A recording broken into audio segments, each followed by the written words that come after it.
Assalamualaikum warahmatullahi wabarakatuh. Perkenalkan, kami dari kelompok 9 ingin mempresentasikan hasil diskusi kami tentang bipolar disorder. Yang beranggota Devina Putri, Elda Anira, Fatia Rena, dan Hana Sajingga.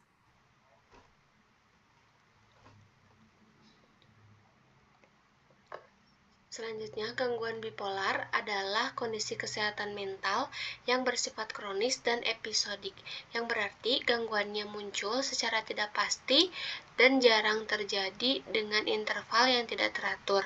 Bipolar terjadi karena adanya gangguan psikologis dan gangguan keseimbangan neurotransmitter pada penderitanya yang menyebabkan penderita akan mengalami perubahan suasana hati yang ekstrim, konsentrasi, dan fokus.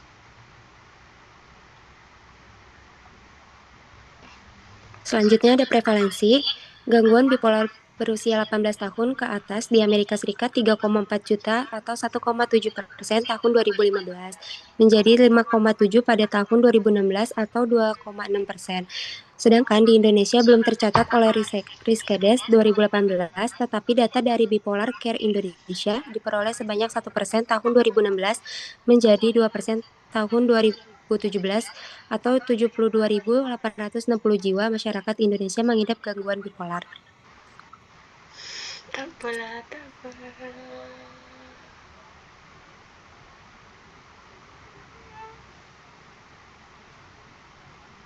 Selanjutnya ada klasifikasi berdasarkan jenis fase episode yang dapat terjadi. Ada gangguan bipolar tipe 1 dengan episode depresi dan manik yang dapat didiagnosis dari satu episode manik. Lalu gangguan bipolar tipe 2 dengan episode depresi dan hipomanik, gangguan siklotimik atau gangguan mood yang menyebabkan gejolak emosi dengan gejala hipomanik dan depresi yang tidak mencapai kriteria untuk episode depresi, dan gangguan bipolar tak tertentu lainnya dengan gejala depresif dan hipomanik yang tidak memenuhi kriteria diagnostik untuk gangguan yang disebutkan sebelumnya atau disebut dengan gejala subsindrom.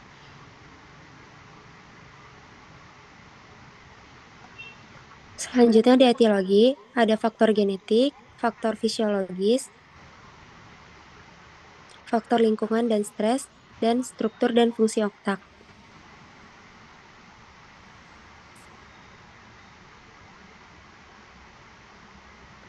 Selanjutnya ada patofisiologi.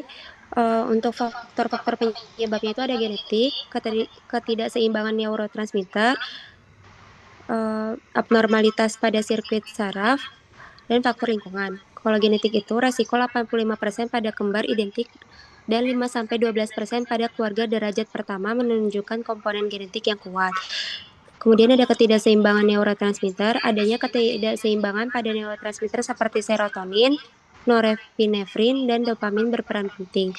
Abnormalitas pada sirkuit saraf, ada disregulasi pada sirkuit otak depan, dan limbik juga menjadi faktor penyebabnya. Faktor lingkungan, kejadian traumatis, dan tekanan hidup dapat memicu atau memperburuk kondisi. Ketidakseimbangan atau abnormalitas pada faktor-faktor di atas menyebabkan gangguan pada kontrol penghambat sirkuit emosi. Hal ini pada akhirnya mengarah pada gangguan pada keseimbangan emosi yang merupakan karakteristik utama gangguan bipolar. Gangguan keseimbangan emosi ini bermanifestasi sebagai perubahan suasana hati yang bervariasi pada individu. Gangguan bipolar ditandai oleh fluktuasi antara dua kutub suasana hati ekstrim, yaitu periode mania atau hipomania dan periode depresi. Periode mania durasinya itu minimum 1 pekan dan seringkali membutuhkan rawat inap. Gejala utamanya itu suasana hati meningkat atau ekspansif dan mudah tersinggung. Peningkatan pergolakan atau perilaku yang mengarah ke tujuan. Gejala penyertanya itu penurunan kebutuhan tidur, peningkatan sifat muluk, kemudahan terdistraksi, peningkatan kemudahan tersinggung, pikiran yang berlomba, pengambilan resiko, ucapan yang terdorong. Lalu ada periode depresi, durasinya itu minimum 2 pekan. Lalu ada gejala utamanya itu suasana hati tertekan, penurunan rasa bahagia, penurunan konsentrasi, penurunan penarikan diri seperti menarik diri dari lingkungan sosial, perasaan bersalah, rasa cemas, ketiadaan harapan, penghambatan atau pergolakan, pikiran dan perilaku ingin bunuh diri. Gejala penyertanya itu gangguan tidur, rasa lelah, perubahan berat tubuh, nafsu makan. Lalu ada suasana hati normal atau eutimia, merupakan periode pasti dari suasana hati normal. Tujuan pengobatan primer adalah untuk menjaga kondisi eutimia ini. Lalu ada catatan penting mengenai tipe gangguan bipolar. Gangguan bipolar pertama itu melibatkan minimal 1 episode mania penuh dan 1 episode depresi mayor. Diperkirakan 10 episode mania dan depresi dapat dalam satu periode hidup jika tidak ditangani.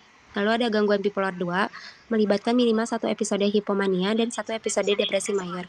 Periode hipomania melibatkan lebih sedikit mania yang parah. Tidak ada gejala psikotik, tidak ada rawat inap, dan bertahan paling sedikit 4 hari berturut-turut.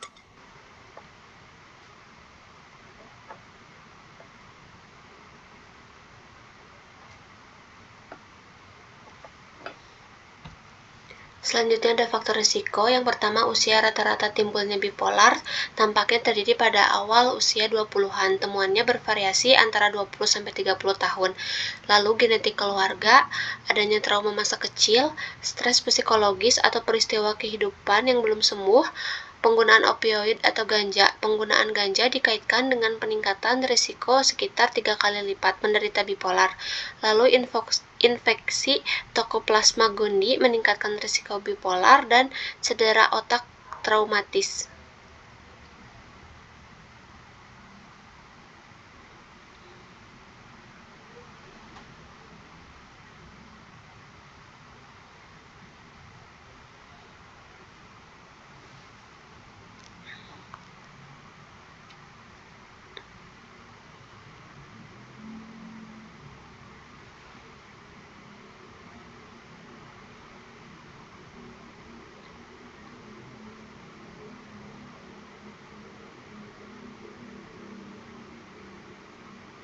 Selanjutnya ada manifestasi klinis. Episode depresi ditandai dengan suasana hati yang buruk, kehilangan minat, perasaan sedih, putus asa, kecemasan, kegelisahan batin, serta serangan panik. Dan psikomotorik cenderung lambat. Selanjutnya, episode depresi berat dapat muncul pada pasien jika terdapat 5 atau lebih gejala berikut. Antara lain suasana hati yang tertekan yang dirasakan hampir sepanjang hari, berkurangnya minat terhadap hal-hal yang sebelumnya dinikmati pasien, insomnia, kehilangan tenaga hampir setiap hari. Lalu ada episode hipomanik, yaitu bentuk gejala yang lebih ringan dari episode manik. Pada periode ini, suasana hati pasien persisten dan sama terus-menerus yang berkurang selama 4 hari dapat berupa peningkatan suasana hati atau cenderung sensitif terhadap banyak hal. Gejalanya kegelisahan psikomotorik berupa gerakan berulang mengetukkan jari, menggerakkan badan, tidak dapat duduk depan yang dirasakan hampir sepanjang hari, berkurangnya minat terhadap hal-hal yang sebelumnya dinikmati pasien, insomnia, kehilangan tenaga hampir setiap hari. Lalu ada episode hipomanik, bentuk gejala yang lebih ringan dari episode manik. Pada periode ini suasana hati pasien persisten dan sama terus-menerus yang berlangsung pada selama 4 hari dapat berupa peningkatan suasana hati atau cenderung sensitif terhadap banyak hal. Gejalanya kegelisahan psikomotorik berupa gerakan berulang, mengetukkan jari, menggerakkan badan, tidak dapat duduk diam, atau bicara lebih cepat karena atau berbicara secara berlebihan dan bertele-tele. Kesulitan untuk tidur, perasaan senang berlebihan dalam mengerjakan sesuatu atau tidak sampai mengganggu aktivitas sosial maupun pekerjaan pasien. Next.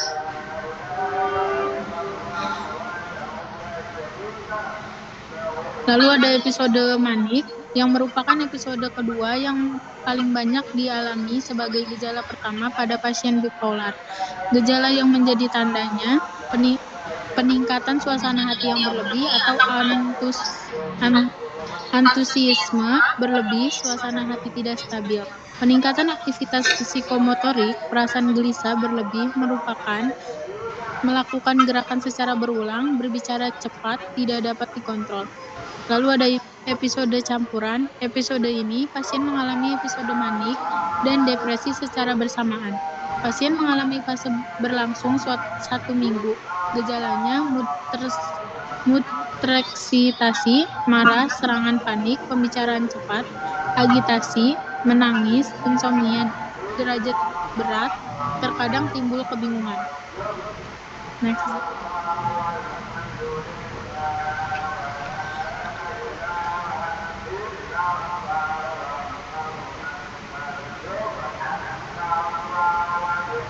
Selanjutnya, diagnosis gangguan bipolar dilakukan dengan anamnesis lengkap untuk mengetahui status mental dan perjalanan penyakit serta episode yang dialami pasien, di mana pasien akan melakukan pemeriksaan fisik dan laboratorium untuk memastikan diagnosis yang ditegakkan berdasarkan DSM-5 dan ICD-10.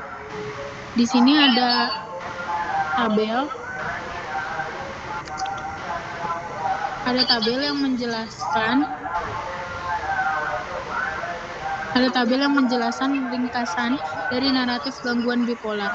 Gangguan bipolar adalah gangguan suasana hati yang ditandai oleh perubahan ekstrim antara dua kondisi utama, yaitu episode depresi dan episode mania atau hipomania. Yang pertama ada episode depresi. Pada fase ini, pasien mengalami suasana hati yang sangat sedih, kehilangan minat terhadap aktivitas sehari-hari, merasa lelah, tidak berenergi, hingga memiliki pikiran untuk bunuh diri. Berdasarkan tingkat keparahannya, menurut ICD-10, episode depresi dibagi menjadi mild F320, gejala ringan 2-3 gejala, pasien masih bisa menjalankan aktivitas sehari-hari. Lalu ada moderate atau F321, gejala lebih banyak, kurang lebih 4, dan mulai mengganggu aktivitas sehari-hari. Lalu ada tanpa psikosis, F322, gejala berat disertai resiko bunuh diri, tapi tanpa halusinasi atau delusi. Lalu ada severe dengan psikosis, F323, sama seperti sebelumnya, tapi disertai gejala psikotik seperti halusinasi, delusi, atau kondisi stupor seperti tidak sadar. Lalu ada episode mania dan hipomania. Pada fase ini, suasana hati meningkat secara ekstrim. Pasien menjadi sangat bersemangat, bicara cepat, tidur sedikit, tapi tetap berenergi dan memiliki ide-ide besar atau terlalu percaya diri. Klasifikasi berdasarkan ICD-10 dan DSM-5, hipomania ICD-10 F30 0, DSM-5 hipomanik episode, gejala berlangsung kurang lebih 4 hari, bersifat ringan, tidak menyebabkan gangguan berat dalam pekerjaan atau hubungan sosial. Mania tanpa psikosis F301 atau manik episode DSM-5, gejala berat yang berlangsung kurang lebih 7 hari, bisa mengganggu aktivitas dan mungkin butuh perawatan. Mania dengan psikosis F32 disertai gejala psikotik seperti delusi, halusinasi, atau perilaku ekstrim yang mengganggu komunikasi. Yang terakhir ada siklus bipolar. Pasien dengan gangguan bipolar bisa mengalami pergantian suasana hati antara episode depresi dan episode mania atau hipomania. Dengan atau tanpa periode normal, diantaranya perubahan ini bisa terjadi dalam hitungan minggu, bulan, bahkan tahun. Next.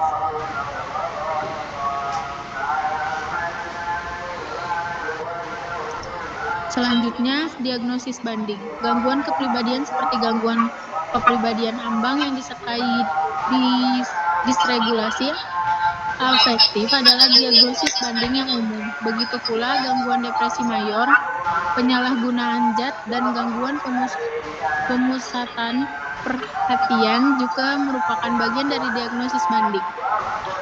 Di tabel ini menjelaskan bahwa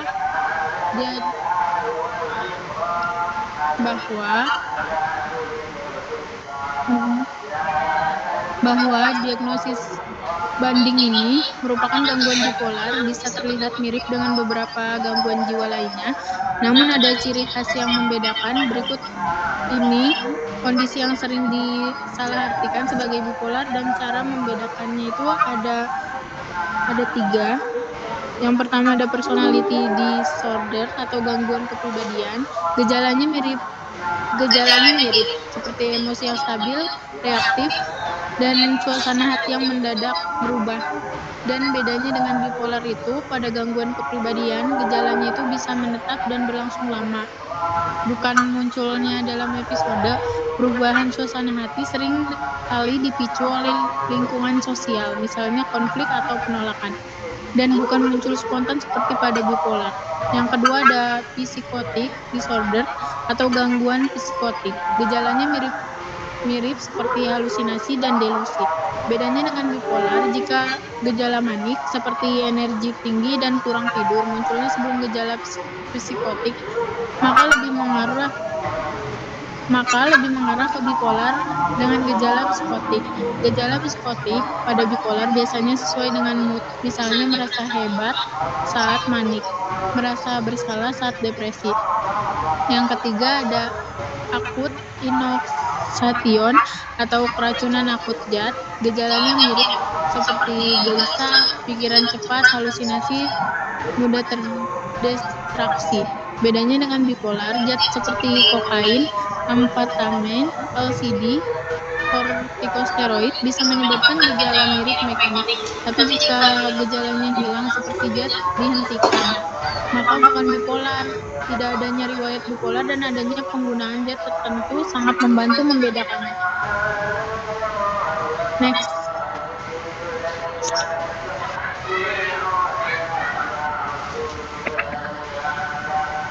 Selanjutnya ada algoritma dan juga tata laksana untuk bipolar disorder ini. Secara umum, bipolar ini terbagi menjadi dua bagian. Yang pertama itu ada akut manic or mixed episode atau episode manik atau campuran akut, dan juga akut depresif episode depresif akut. Dari kedua bagian ini memiliki general guideline yang berbeda dan juga terapi khususnya tergantung pada jenis dan beratnya episode. Kemudian bisa dilihat di bagian kiri atas itu yang general guidelines untuk hipomania. Yang pertama itu dievaluasi dulu penyebab sekunder mania, misalnya seperti penggunaan alkohol dan juga penggunaan narkoba. Kemudian dihentikan antidepresan, hentikan atau kurangi stimulan dan kafein jika memungkinkan, tangani penyalahgunaan zat, dan juga dorong nutrisi yang baik, termasuk asupan protein dan asam lemak esensial seperti olahraga, tidur cukup, mengelola stres, dan juga terapi psikososial. Kemudian bisa dilihat di bagian hipomania itu, langkah pertamanya itu bisa diberikan atau dioptimalkan stabilizer mood saat ini, atau juga seperti lithium, valproat, carbamazepine, atau juga SGA, second generation antipsikotik. Kemudian dilakukan di pertimbangan benzodiazepin seperti lorazepam atau clonazepam untuk jangka pendek bila ada agitasi atau insomnia. Kemudian bisa juga diberikan orcarbazepine sebagai alternatifnya. Kemudian langkah keduanya, jika tidak ada respon, bisa diberikan kombinasi dua obat seperti lithium dan juga antikonvulsan atau SGA tambah antikonvulsan, dan juga dua antikonvulsan atau kombinasi lainnya. Kemudian bisa dilihat di bagian manianya. Langkah pertamanya itu dioptimalkan mood stabilizer yang sudah digunakan, kemudian dimulai regimen baru dengan satu obat mood stabilizer atau kombinasi dua obat seperti lithium, valproat, dan juga SGA atau benzodiazepin, dan juga antipsikotik tambahan. Kemudian jangan ditambahkan antipsikotik, dan juga alternatif jika tidak ada responnya itu bisa diberikan oxcarbazepine. Kemudian langkah keduanya, jika tidak ada respon, dipertimbangkan kombinasi 3 obat seperti lithium, antikonvulsan, dan juga antipsikotik, atau juga antikonvulsan, dan juga antipsikotik. Langkah ketiganya itu bisa dipertimbangkan ECT atau elektrokonvulsif terapi, terutama untuk psikosis atau katatonia, atau juga clorazepam untuk penyakit yang sangat refraktar. Kemudian bagian duanya itu, bagian kanan ada akut depresi episode. Yang pertama itu dievaluasi dulu penyebab sekundernya, hentikan antipsikotik dan benzodiazepin atau agen sedatif hipnotik jika memungkinkan. Kemudian ditangani penyalahgunaan zat, dan juga didorong nutrisi seperti olahraga, tidur yang cukup, dan juga pengurangan stres, dan juga terapi psikososial. Itu ada stage-nya, yaitu moderat depresif atau episode ringan sampai sedang. Bisa diberikan itu litium, quetiapin atau juga lurasidon. Kemudian bisa diberikan alternatif antikonvulsan seperti lamotrigin atau juga valproat. Bisa juga antipsikotik kombinasi fluoxetine dan juga olanzapine. Kemudian jika depresinya berat tuh bisa diberikan sebenzemut seperti litium atau quetiapin atau juga lurasidon. Jika ada gejala psikotik maka ditambahkan antipsikotik. Kemudian bisa diberikan alternatif lamotrigin dan juga valproat.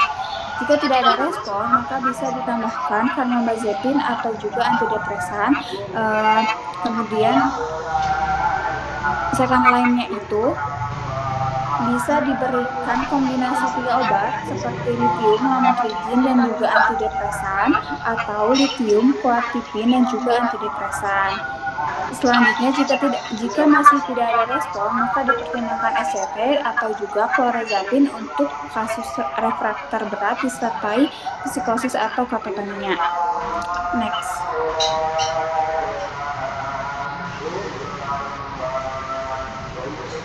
Selanjutnya ada terapi farmakologi,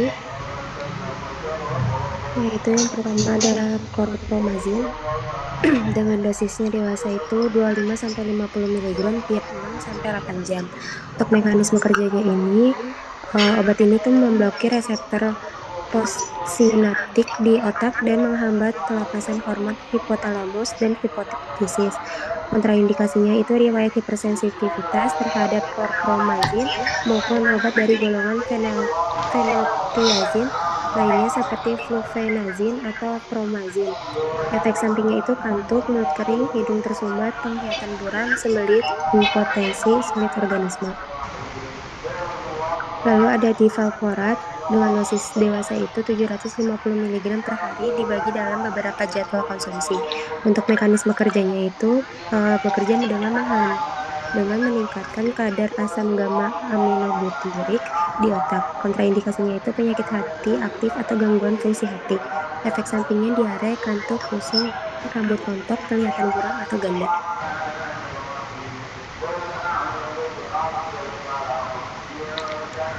Selanjutnya ada quetiapin atau QTP. Monoterapi QTP memiliki efek yang positif dalam mengobati pasien pada episode presi dan manik dengan onset cepat serta memiliki efektivitas yang tinggi dibandingkan litium dalam mengobati pasien pada episode depresi akut.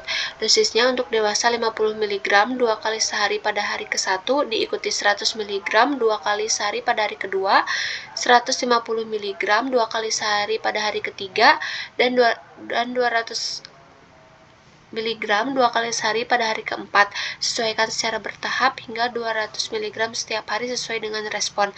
Maksimalnya 800 mg.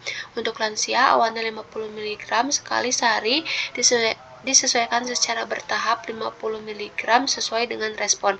Mekanisme kerjanya antipsikotik agonis parsial reseptor 5-HT1A dan memiliki efek antagonis pada serotonin 5-HT2A dan dopamin. Afinitas terhadap reseptor 5-HT yang berbeda tersebut memiliki peran dalam menstabilkan suasana hati. Kontraindikasi penggunaan bersamaan dengan inhibitor CYP3A4, misalnya inhibitor protease HIV, agen anti jamur seperti azol, eritromisin, klaritromisin, depazodon. Efek sampingnya, efek antikolinergik misalnya kebingungan, agitasi, konstipasi, penglihatan kabur, retensi urin, hipotiroidisme, penambahan berat badan, pusing, mengantuk, sakit kepala, dan hidung tersumbat. Selanjutnya carbamazepine, dosisnya awalnya 400 mg per hari dalam dosis terbagi. Dosis pemeliharaan 400-600 mg per hari dalam dosis terbagi, maksimalnya 1600 mg per hari. Mekanisme kerjanya menekan aktivitas di nukleus ventralis thalamus, mengurangi propagasi sinaptik impuls eksitatori atau mengurangi penjumlahan stimulasi temporal yang menyebabkan pelepasan muatan saraf dengan membatasi masuknya ion Na melintasi membran sel atau mekanisme lain yang tidak diketahui. Kontraindikasinya, riwayat depresi sumsum tulang, riwayat porfiria hati, dan penggunaan bersama dengan MAOI, nifazodon, delafirdin atau NNRTI yang dimetabolisme oleh CYP34.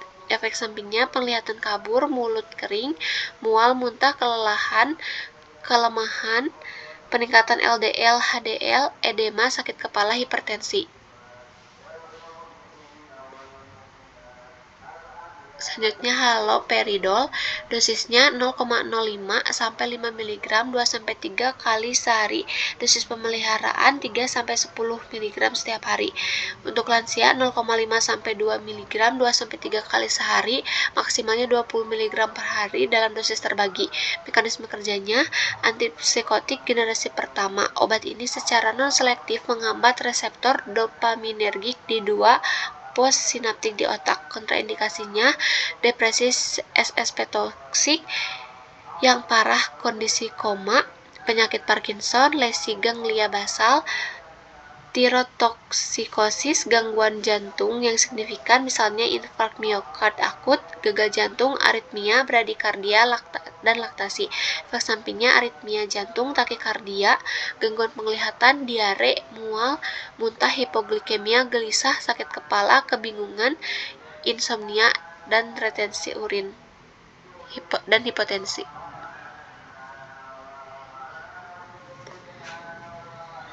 Selanjutnya ada phenytoin dengan dosis awal 300 mg dalam 2 dosis terbagi, pemeliharaan 300 sampai 400 mg per jam, maksimalnya 600 mg. Mekanisme kerjanya memblokir saluran natrium membran yang bergantung pada tegangan yang bertanggung jawab untuk meningkatkan potensial aksi. Kontraindikasinya hipersensitivitas terhadap phenytoin atau hidatoin lainnya merupakan kontraindikasi penggunaan phenytoin. Kehamilan merupakan kontraindikasi mutlak lainnya untuk penggunaan phenytoin. Efek sampingnya ruam, sedetasi, neuropati, perifer, ensefalopati, phenytoin, psikosis disfungsi, lokomotor, hiperkinesia, anemia megaloblastik. Next.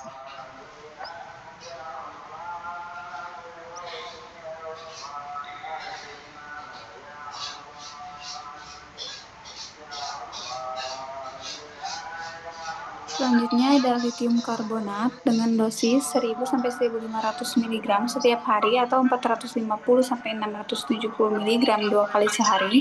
Kemudian untuk profilaktisnya 300 sampai 400 mg setiap hari atau 450 mg 2 kali sehari.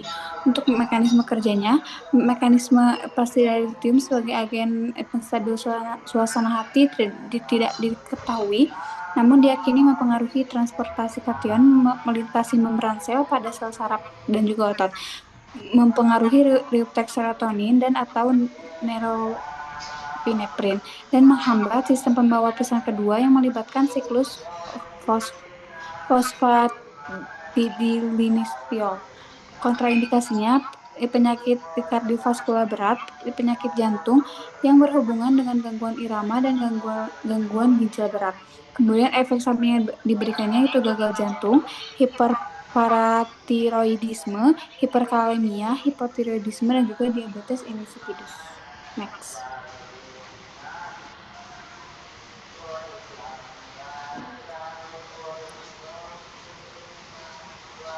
Kemudian ada risperidon dengan dosis awal 2 mg per hari, bisa dikonsumsi sebagai dosis tunggal atau juga dibagi ke dalam 2 dosis. Dosis bisa ditingkatkan menjadi 4 mg per hari sejak hari kedua. Dosis perawatan biasanya 4-8 mg per hari. Dosis maksimalnya itu di 16 mg per hari. Untuk mekanisme kerjanya, menempati dan menghambat reseptor dopaminergik D2 di otak untuk sementara, sehingga membatasi neurotransmisi dopaminergik.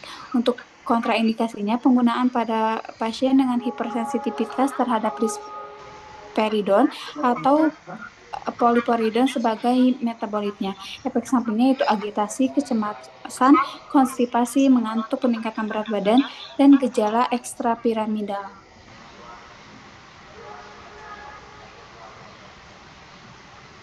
Selanjutnya ada lamotrigine atau antikonvulsan dengan dosis pemeliharaan 200 mg, 400 mg dengan pertimbangan tambahan diberikan pada pengobatan yang diberikan bersama dengan lamotrigine.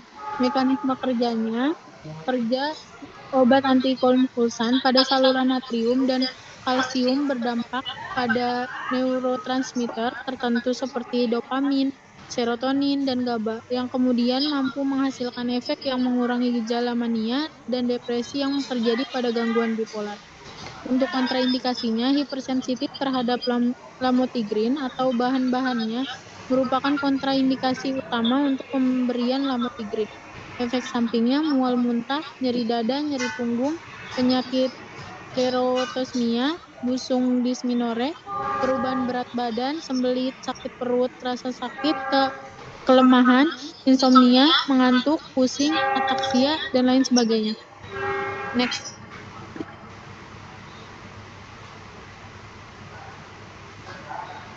Selanjutnya ada ariprazol dengan dosis monoterapi 15 mg per hari. PO pada awalnya dapat ditingkatkan secara bertahap tidak melebihi 30 mg per hari.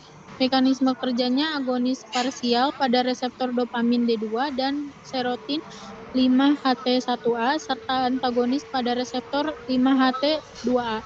Kontraindikasinya hipersensitivitas terhadap obat misulpred, ariprazol, keduanya meningkatkan toksisitas yang lainnya dengan lainnya. Efek sampingnya sakit kepala, agitasi, sulit tidur, kecemasan, mual, dan muntah. Next. Selanjutnya ada terapi elektrokonvulsif atau ECT. Terapi tersebut merupakan suatu jenis pengobatan somatik di mana arus listrik digunakan pada otak melalui elektroda yang ditempatkan pada pelipis.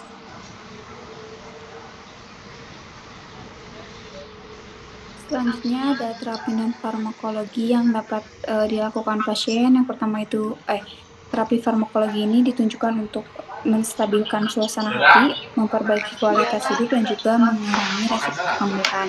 Terapi non-farmakologi yang dapat dilakukan itu yaitu tidur dengan durasi yang cukup, berolahraga secara teratur, mengelola stres seperti mengurangi berpikiran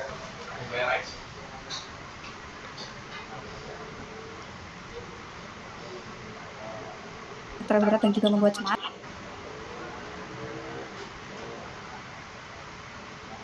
Selanjutnya untuk outcome terapi, yang pertama ada pemulihan gejala mania atau depresi pada pasien sehingga didapatkan mood yang stabil atau automic. Lalu ada mencegah kambuh yang mengurangi gejala subsisol, meningkatkan fungsi sosial, mengurangi resiko bunuh diri, dan ketidakstabilan mood. Next.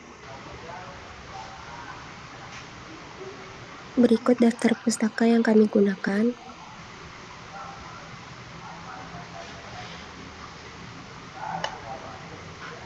Selanjutnya mohon maaf apabila ada kekurangan. Assalamualaikum warahmatullahi wabarakatuh.